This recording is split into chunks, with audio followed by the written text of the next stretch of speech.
Viewers, आज हम बात करेंगे इंडिया के Akash surface to air missile system के बारे में। यानी कि सरफेस टू एयर या एंटी एयरक्राफ्ट कह लें। वैसे तो इसके टेस्ट जो है वो एंटी बैलिस्टिक मिसाइल के लिए भी किए गए हैं, लेकिन प्राइमरीली ये एंटी एयरक्राफ्ट मिसाइल है। ये 1990 में इसकी पहला टेस्ट किया गया था। और जिस तरह से डेवलपमेंट मुल्कों में है कि इंडिया के प्रोजेक्ट्स भी स्लोली आगे बढ़े हैं, लेकिन बहरहाल ये है कि इंडियंस का क्लेम है कि एक किसी भी इम्पोर्टेड मिसाइल की निस्बत ये आधी प्राइस में इनको पड़ता है अपने मुल्क में इसको बनाना। तो 2009 से ऑनवर्ड्स इन्होंने बनाने शुरू किए हैं ये मिसाइल। और अभी जो रेट चल रहा है वो 50 से 60 मिसाइल पर मंथ बनाने का रेट चल रहा है, जिसको ये डबल करना चाह रहे हैं 100 मिसाइल पर मंथ पे। इसके अलावा इसके 3 वर्जन हैं इस टाइम पे। आकाश इम्प्रूव जो वर्जन है, आकाश 1S, आकाश प्राइम और आकाश NG। इसका वज़न जो है वो 720 किलो है मिसाइल का। और डायमीटर 12 इंच से 14 इंच के दरमियान है। इसकी जो कंपनी है बनाने वाली, उसको भारत डायनेमिक्स लिमिटेड कहते हैं। और उसके अंदर जो फर्दर जो इदारे इस पे काम कर रहे हैं, वो जो सर्वेलेंस और फायर कंट्रोल रडार है, टैक्टिकल कंट्रोल और कमांड सेंटर और मिसाइल लॉन्चर जो है, वो Bharat electronics limited, Tata power strategic engineering division और लार्सन एंड टोब्रो कंपनीज जो हैं, ये मिलके इस पूरे सिस्टम को बना रही। इसमें मिसाइल की जो इंजन है वो solid booster with air augmented rocket है और रैम जेट सस्टेनर मोटर है। सॉलिड फ्यूल है। इसकी ऑपरेशनल रेंज जो है वो 25 से 30 किलोमीटर के दरमियान है। और फ्लाइट सीलिंग यानी कि जितने एल्टीट्यूड तक उड़ सकता है, मैक्सिमम वो 20 किलोमीटर है, 66,000 फीट।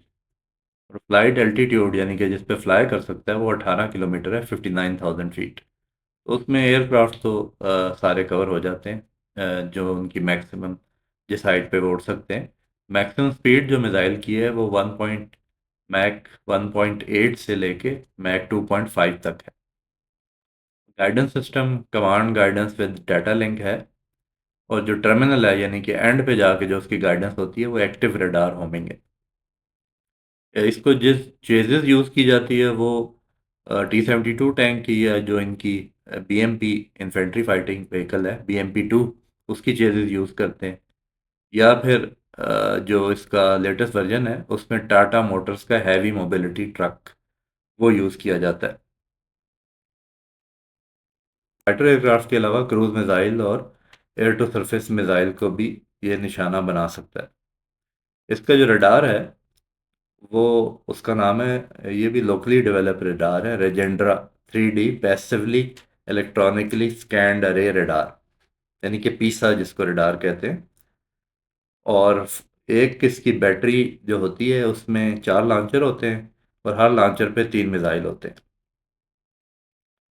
तो इस तरह से एक बैटरी जो है वो 64 टारगेट्स को ट्रैक कर सकती है और उनमें से 12 पर अटैक कर सकती है। मिसाइल का जो है वो 60 kg का हाई एक्सप्लोसिव या प्री फ्रेगमेंटेड वॉरहेड या प्रॉक्सिमिटी फ्यूज, उसके साथ फिर प्रॉक्सिमिटी फ्यूज भी है। और इसके लॉन्च प्लेटफॉर्म भी डिफरेंट है। आर्मी भी यूज़ कर रही है, एयरफोर्स भी यूज़ कर रही है। तो इसमें व्हील्ड व्हीकल भी हैं और ट्रैक्ड व्हीकल्स भी हैं। इनिशियली जिसे शेल्टर माउंटेड कहते हैं वो भी वर्जन इसका देखा गया है, लेकिन अभी आजकल नज़र नहीं आ रहा। तो इसकी जो टोटल ऑर्डर्स हैं अभी तक, जो सारी सर्विसेज ने मिलके दिए हुए हैं, उनका जो अमाउंट है, अगर आर्मी और एयरफोर्स के दोनों के जो है वो ऑर्डर्स की कॉस्ट को मिलाया जाए, तो ये 5.18 बिलियन डॉलर्स बनते हैं। अगर इंडियन एयरफोर्स और आर्मी दोनों के ऑर्डर्स को मिलाया जाए तो इसकी जिस तरह मैंने बताया कि अ, एक बैटरी में 4 लॉन्चर होते हैं और हर एक पे 3 मिसाइल होते हैं। तो बैटरियां जब हो जाएं तो एयरफोर्स में उसको स्क्वाड्रन कहते हैं, और आर्मी में जब 4 बैटरियां कंबाइन करते हैं तो उसको आर्मी आकाश ग्रुप कहते हैं। तो दोनों सूरतों में इनका एक ग्रुप कंट्रोल सेंटर होता है। और अगर यूजर्स पे आप आएँ तो इसकी इंडियन आर्मी एयरफोर्स के अलावा आर्मीनिया को भी इंडिया जो है ये बेच चुका है। और उसकी तफसील ये है कि आर्मीनिया ने 15 इसके सिस्टम लिए थे $750 मिलियन में, जिसकी मतलब ऑर्डर हो चुका है। इसकी डिलीवरी 2024 में ही, अभी दूसरे क्वार्टर में, 2024 के दूसरे क्वार्टर में एक्सपेक्टेड है। और कहते ये हैं कि ब्राज़ील और मिस्र ने भी इसमें जो है वो इंटरेस्ट जाहिर किया है। अगर ये चाहें तो ये जो इंडिविजुअल बैटरी होती है उसके साथ एक सस्ता रडार भी लगाया जा सकता है, जिसकी रेंज जो है, यानी कि surveillance range, battery surveillance radar उसे कहते हैं, 2D, उसकी रेंज 100 किलोमीटर तक है। वैसे नॉर्मली 150 किलोमीटर वाला इनके साथ जो 3D रडार है वो होता है। ग्रुप कंट्रोल सेंटर है, वो जो है वो 200 टारगेट्स को ट्रैक कर सकता है। जो एक बैटरी है इसकी, वो 4 टारगेट्स पे फायर कर सकती है, और उसमें 24 रेडी टू फायर मिसाइल होते हैं। रडार है रेजेंड्रा, वो 8 मिसाइलों को जो है वो एट अ टाइम फायर कर सकता है। यानी कि टारगेट 4 ही होंगे, आप 2 मिसाइल पर टारगेट भी फायर कर सकते हैं, जिसकी वजह से जो प्रोबेबिलिटी ऑफ किल है वो 88% से 98.5% पे चली जाती है। जो आर्मी का वर्जन है इस रडार इस सिस्टम का, उसमें ट्रैक व्हीकल है, और जो कि जो बैटरी सर्वेलेंस रडार है उसका, वो जो है ना 40 टारगेट्स को 100 किलोमीटर तक डिटेक्ट कर सकता है। और ये 1990 में तो पहली टेस्ट फ्लाइट हुई थी, लेकिन ये है कि 19 मार्च 1997 तक इसकी फ्लाइट्स होती रही। टोटल अभी तक जो खर्चा है इस पूरे इस मिसाइल सिस्टम पे, यानी कि डेवलपमेंट कॉस्ट जो है वो $200 मिलियन है। और जिस तरह कि वो खुद कहते हैं कि पर मिसाइल जो कॉस्ट है वो अभी भी उनको किसी इम्पोर्टेड मिसाइल से हाफ पड़ती है। फिर इसमें जो इम्प्रूव्ड वर्जन था आकाश 1S, उसमें उन्होंने एक सीकर जो है वो अपना लोकल बना हुआ जो है वो उसमें लगाया, और गाइडेंस सिस्टम भी अपना लगाया। और उससे वो कहते हैं कि इसकी सिंगल शॉट का जो प्रोबेबिलिटी है वो बढ़ गई है। अ, और ये जो है ना फाइटर जेट्स और ड्रोन्स को 18 से 30 किलोमीटर रेंज से जो है वो ट्रैक कर सकता है। फिर आकाश प्राइम है, ये 2021 में, 27 सितंबर 2021 में इसका पहला टेस्ट हुआ था। इसमें इन्होंने इसका जो RF रेडियो फ्रिक्वेंसी सीकर है वो नया लगाया है, उसकी एक्यूरेसी को इंक्रीज करने के लिए।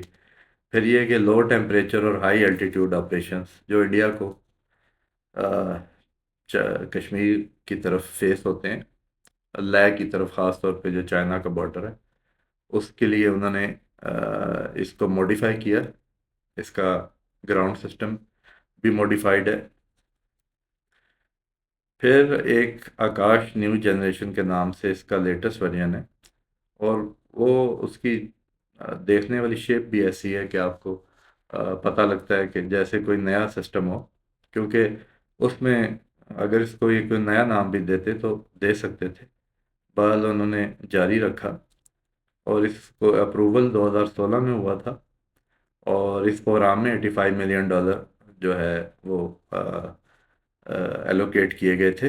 इम्प्रूव रिएक्शन टाइम है और सैचुरेशन अटैक जिसे कहते हैं उसके खिलाफ प्रोटेक्शन है। ये खैर बयान नहीं किया गया किस तरह की प्रोटेक्शन है। और फिर उसकी रेंज भी रिपोर्टेडली 25 से 30 किलोमीटर की बजाय 70 से 80 किलोमीटर हो गई है। और इसके अंदर अब ईसा रेडार है, एक्टिव इलेक्ट्रॉनिकली स्कैन्ड अरे, और ऑप्टिकल प्रॉक्सिमिटी फ्यूज है। अब इनका ये कहना है कि हर मिसाइल जो है वो $5 लाख का पड़ता है, जो कि तकरीबन आधी कॉस्ट है किसी भी इम्पोर्टेड यानी कि सरफेस टू एयर मिसाइल के बारे में। के जॉइंट वेंचर भी इसराइल के साथ अभी तक कितने कामयाब नहीं है, तो इंडिया ने इसी प्रोग्राम को जो है वो पूरी तरह से जो है ये वाला प्रोग्राम जो है वो तेज़ी से चल रहा है। दो 5 मई 2015 को इंडियन आर्मी ने इस मिसाइल सिस्टम को फुली इंडक्ट कर लिया अपने में। और इंडियन एयरफोर्स जो है उसने अपनी बेसिस पे इसको डिप्लॉय किया हुआ है। जैसे ग्वालियर ग्वालियर में महा महारा महाराजपुर एयरफोर्स स्टेशन है। जल पैगुरी में अस्सी मारा एयरफोर्स स्टेशन है। तेजपुर, जोरहट और पुणे में लोहीगेन एयरफोर्स स्टेशन है। तो इंडियन आर्मी ने अपनी आकाश रेजिमेंट जो है वो जून जुलाई 2015 में डिप्लॉय की। और जो सेकंड रेजिमेंट है वो 2016 तक के एंड तक डिप्लॉय हो जानी थी। फिर इंडियन आर्मी की जब चाइना के साथ टेंशन हुई लद्दाख के एरिया में 2020 में, तो तब भी इस मिसाइल को उधर एक रूमर ये भी है कि सूडान की आर्म फोर्सेस के पास भी ये सिस्टम मौजूद है, लेकिन कोई इसकी वेरिफिकेशन नहीं। 2024 में जो इंडियन एयरफोर्स है उसमें इसके 11 स्क्वाड्रन हैं। हर स्क्वाड्रन में 2 बैटरियाँ होती हैं और 3 नए स्क्वाड्रन जो हैं उनको अपग्रेड किया गया है राजेंद्रा MK2 रडार से। और 4 और जो स्क्वाड्रन हैं वो अंडर इंडक्शन प्रोसेस हैं।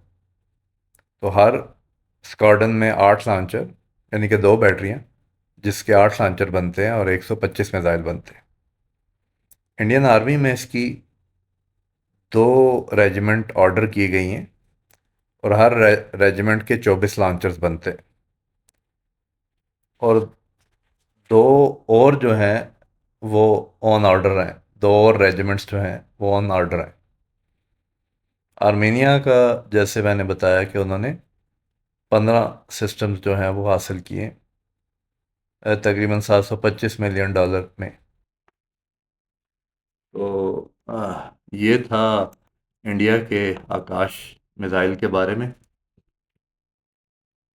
कोई आपका क्वेश्चन हो तो ज़रूर आप मेरे से कर सकते हैं, और आप देख सकते हैं कि मैं क्वेश्चन के आंसर्स भी प्रॉम्प्ट देता हूँ जितनी डिटेल में दे सकूँ।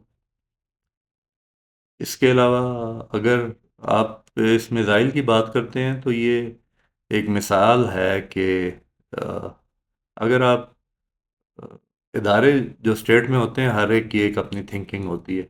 बेसिकली जो आर्म फोर्सेस होती हैं उनकी थिंकिंग ये होती है कि हमने मसले का हल निकालना है और जल्दी निकालना है। उनकी थिंकिंग में ये नहीं होता इतना कि इंडिजिनस प्रोडक्शन उनकी प्रायोरिटी में नहीं होता। थिंकिंग में भी बेशक अगर हो तो प्रायोरिटी में नहीं होता।